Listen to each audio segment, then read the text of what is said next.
¿Qué tal? Este es mi texto de este día, lunes 8 de febrero. Se llama Los muertos del porvenir. Es probable que unos años más adelante sepamos con certeza cuántos muertos hubo en México por la pandemia. Lo digo porque así lo ha dicho el mismo Hugo López-Gatell y porque así parece sugerido por los datos existentes hasta ahora. El INEGI hizo una corrección al número acumulado de fallecimientos y, como era de esperarse, fue hacia arriba el ajuste. Y digo como era de esperarse porque el gobierno hizo una apuesta, no contarlos, sino hacer una especie de encuesta que se llama Modelo Centinela. Y sobre los contagios no creo que sepamos nunca. La razón es que muchos mexicanos ni siquiera reportaron la enfermedad. La sufrieron o la sufren en casa, se sanan o medio se sanan y ya. Los reportes de muertos por COVID-19 que se dieron todos estos meses no fueron exhaustivos deliberadamente. De los contagios igual. Fueron decisiones asumidas y tomadas. Por ejemplo, se decidió no hacer pruebas masivas. Era una manera de medir los números reales.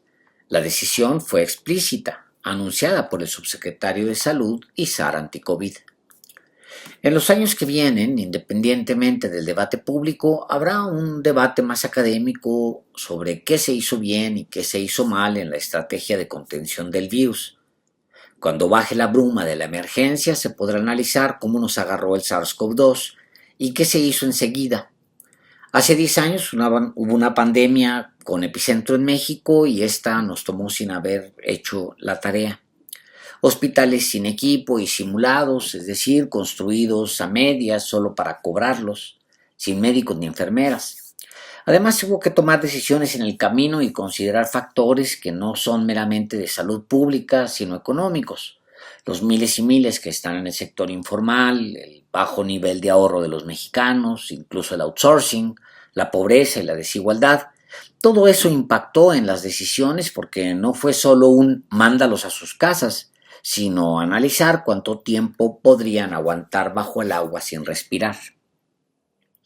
Creo que la UNAM debería levantar la mano y convocar a un análisis serio, profundo, académico sobre el tema, y luego emitir un informe que nos ayude a entender las decisiones que se tomaron, analizarlas y aprender.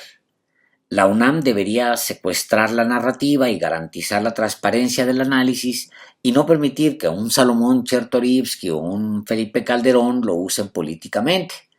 Me atrevo a adelantar que el presidente Andrés Manuel López Obrador dará su versión en las conferencias de prensa de las mañanas y eso no se puede evitar, él es como es.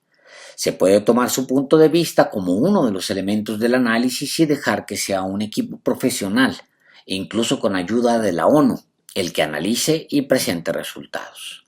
Creo que será muy saludable que cuando termine todo esto se haga un análisis de fondo para aprender como nación y para ver qué es lo que vamos a hacer enseguida.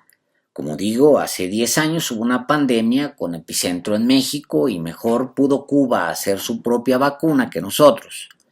Y es porque no aprendimos nada de aquel episodio. Calderón simplemente apagó el fuego con cubetas de dinero. Y ya.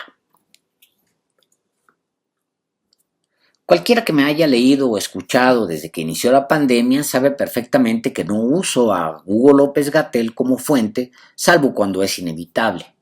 Desde que rechazó las pruebas masivas y dijo que el modelo Centinela era suficiente para saber qué sucedía en el país, dejé de usar, por ejemplo, el posicionamiento que nos daba el ranking de la Universidad Johns Hopkins.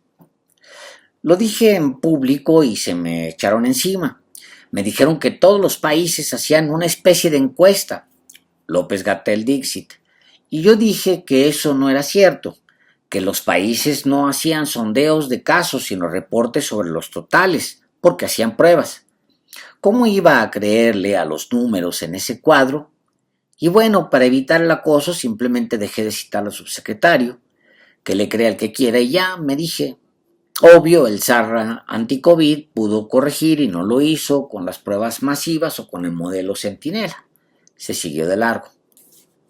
Luego vino el tema de los cubrebocas. La OMS pidió a la población, en un principio, no usarlos. Lo mismo hizo la OPS y López-Gatell. La razón fue muy sencilla. Si llamaban a la gente a usarlas, se habría generado una demanda innecesaria en el momento y no iba a poder abastecerse al sector salud, en México y en el mundo. Pero conforme hubo abastecimiento de tapabocas y se comenzó a conocer que los aerosoles eran la principal fuente de contagio, no las superficies como en otras enfermedades respiratorias, en todo el planeta cambió la orden. Todos a cubrirse la boca, nariz y ojos. Lo dijo la OMS, lo dijo la OPS. Se lanzó una campaña en casi todos los países para que los funcionarios pusieran el ejemplo. El SAR antidrogas pudo corregir y no lo hizo, ni con las pruebas masivas, ni con el modelo Centinela, ni con el uso de las mascarillas. Esos son los traspiés más visibles de López-Gatell, no son los únicos.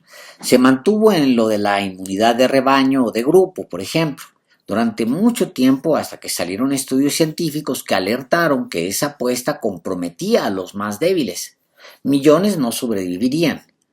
No era ético, dijeron estos mismos estudios, y traería consecuencias sociales devastadoras. Para ningún país fue la inmunidad de rebaño una salida. El SAR anticovid pudo corregirlo y no lo hizo, solo dejó de mencionarlo. Tampoco lo hizo con las pruebas masivas, con el modelo Centinela o con el uso de las mascarillas. Por eso dejé de citar al subsecretario, salvo en lo estrictamente necesario. Al mismo tiempo, el sector salud debió enfrentar la realidad heredada.